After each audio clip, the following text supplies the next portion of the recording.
Hello, मेरा नाम है रिया। हाँ, वही रिया जो गांव में सबकी आंखों का तारा है।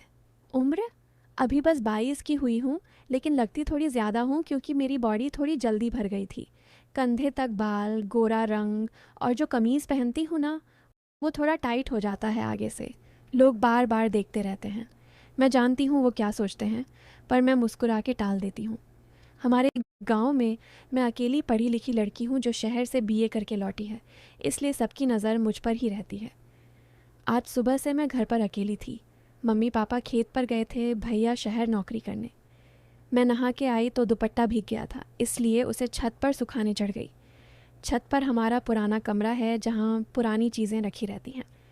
मैं दुपट्टा टांग ही रही थी कि पड़ोस के अंकल जी ऊपर आ गए। वो हमारे यहाँ अक्सर आते हैं, कहते हैं, रिया बेटा कुछ काम था, लेकिन उनकी नज़र मेरे गले से नीचे तक चली जाती है। आज भी वही हुआ। अरे रिया, अकेली छत पर क्या कर रही हो? उन्होंने पूछा और पास आकर खड़े हो गए। मैंने मुस्कुरा के कहा, बस दुपट्टा सुखा रही हूँ अंकल जी। आप बताओ, ऊपर क्या काम? वो हंसे। बस यूं ही देखने आया कि तुम्हारी छत से हमारा आम का पेड़ दिखता है ना, फल लगे हैं कि नहीं। मैं जानती थी झूठ बोल रहे हैं, क्योंकि उनका पेड़ नीचे से ही दिखता है। लेकिन मैंने कुछ नहीं कहा। वो पास आकर खड़े हो गए और मेरे कंधे पर हाथ रख दिया। रिया, तुम तो अब बड़ी हो गई हो, शादी की बात करनी चाहिए। उनका हाथ गर्म था। मैं थोड़ा सिहर गई लेकिन हटाई नहीं। बोली, अंकल जी, अभी तो पढ़ाई पूरी की है, सोच रही हूँ कुछ करना। वो और पास आ गए। क्या करना है बेटा? हमारे यहाँ तो लड़कियाँ घर संभालती हैं, मर्द कमाते हैं। तुम्हारी तरह सुंदर लड़की को तो कोई भी। और उनकी नज़र मेरी कमीज़ के बटन पर अटक गई।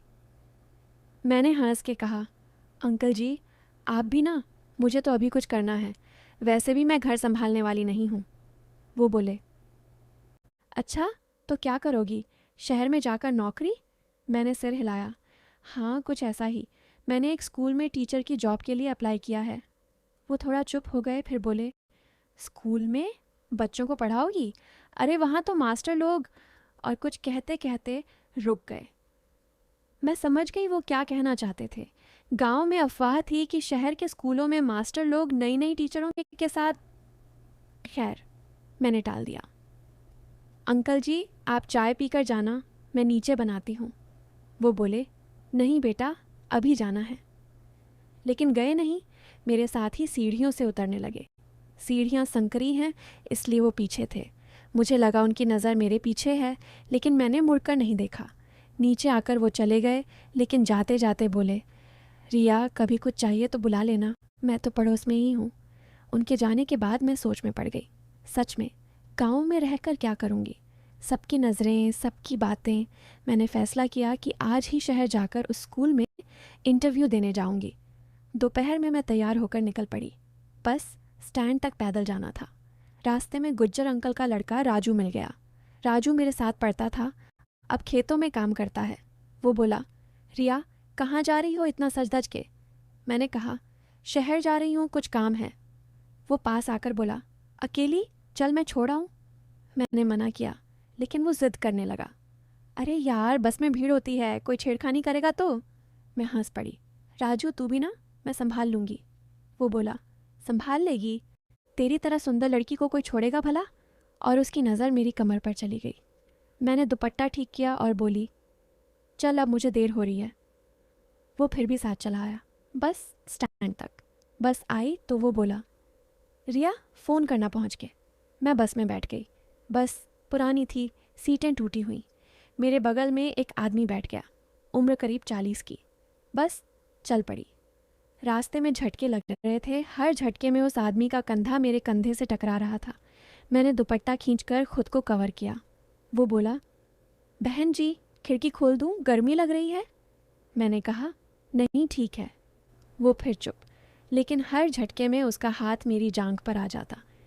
मैं समझ गई इरादा क्या है। मैंने बैग अपनी गोद में रख लिया। वो थोड़ा खिसक गया, लेकिन नज़रें अभी भी मेरी ओर। शहर पहुंचते पहुंचते शाम हो गई। स्कूल बंद हो चुका था। मैं निराश हो गई। अब रात को गांव वापस कैसे जाऊं? मैंने सोचा किसी होटल में रुक जाऊं, लेकिन अकेली लड़की होटल वाले क्या सोचेंगे। मैं बस स्टैंड पर ही बैठी रही। तभी राजू का फ़ोन आया। रिया पहुंच गई, काम हो गया। मैंने कहा नहीं, स्कूल बंद था, अब क्या करूं। वो बोला वापस आ जा, आखिरी बस जा चुकी होगी, मेरे मौसी के यहाँ रुक जा, वो शहर में रहती हैं, मैं नंबर देता हूँ। मैंने सोचा ठीक है, मौसी का घर मिल गया। मौसी बहुत अच्छी थी, बोली अरे बेटी आ जा, राजू ने फ़ोन किया था। रात को खाना खाया, बातें की। मौसी ने पूछा शादी की बात चली। मैंने कहा नहीं मौसी, अभी नहीं। वो बोली अच्छा किया, आजकल लड़कियां खुद कमाती हैं, लेकिन बेटी शहर में अकेली रहना मुश्किल है, मर्द लोग। और चुप हो गई। मैं समझ गई। रात को सोते वक्त मैं सोच रही थी कि सच में ज़िंदगी कितनी मुश्किल है। सुंदर होना भी एक अभिशाप सा लगता है, हर कोई कुछ ना कुछ सोचता है। अगली सुबह मैं फिर स्कूल गई। प्रिंसिपल मैडम थी, बहुत सख्त। इंटरव्यू लिया। पूछा गांव से हो, यहाँ रहोगी कैसे। मैंने कहा किराए का कमरा ले लूँगी मैडम।